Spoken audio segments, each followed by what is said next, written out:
Je n'étais pas spécialement motivé pour sortir la plume. La flemme, je présume. La paresse est l'un des 7 péchés capitaux. Je vais expier ma léthargie en rendant hommage à un artisan de la série B récemment décédé. Anthony Hickox.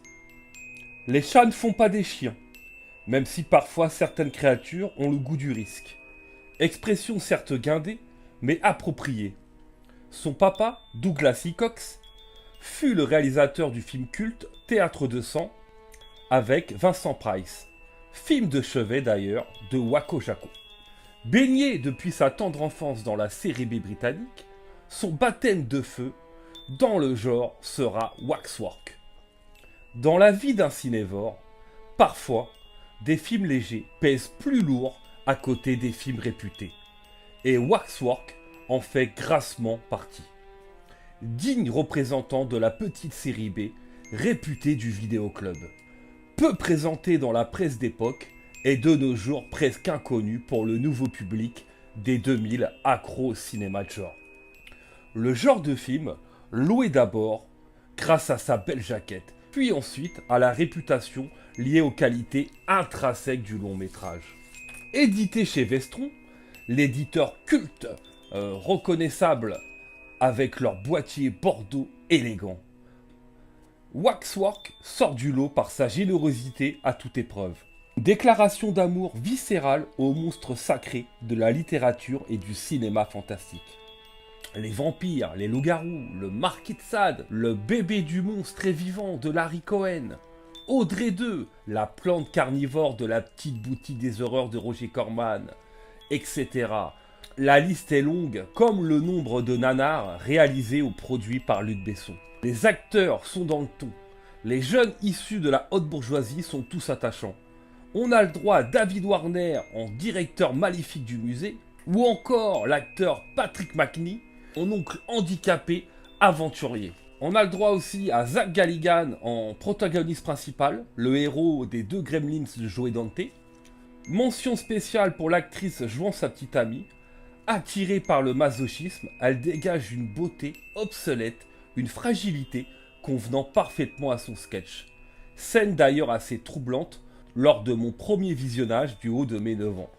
Les effets spéciaux sont élégants, sanglants. Bob Keane était le plus grand maquilleur anglais en activité. Il le prouva bien avant Waxwork en créant les Cénobites dans le mythique Hellraiser de Clive Barker. Avec Waxwork, crée une galerie de monstres réjouissants. Le lycanthrope rend hommage au hurlement de Joe Dante. La momie est hyper réaliste. C'est la plus effrayante du cinéma.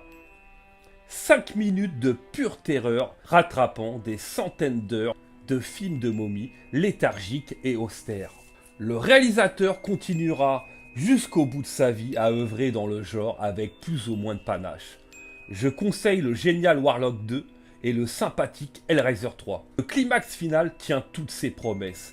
Voir ces créatures mythologiques du fantastique déchaîné est juste jouissif. Devançant de 20 ans la fin de la cabane dans les bois, et cela sans l'aide d'effets numériques synthétiques.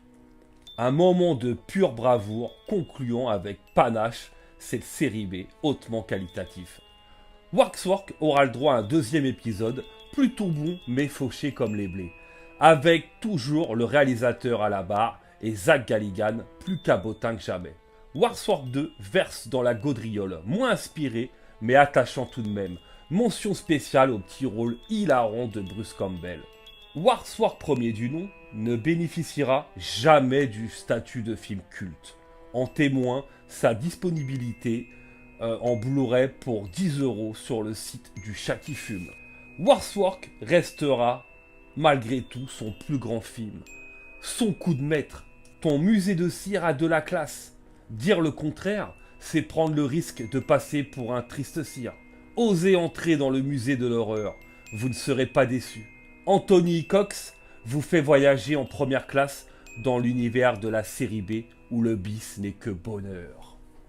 Voilà les amis, n'hésitez pas à liker, à commenter et à vous abonner si vous êtes motivé évidemment, je ne veux pas vous brusquer. À bientôt.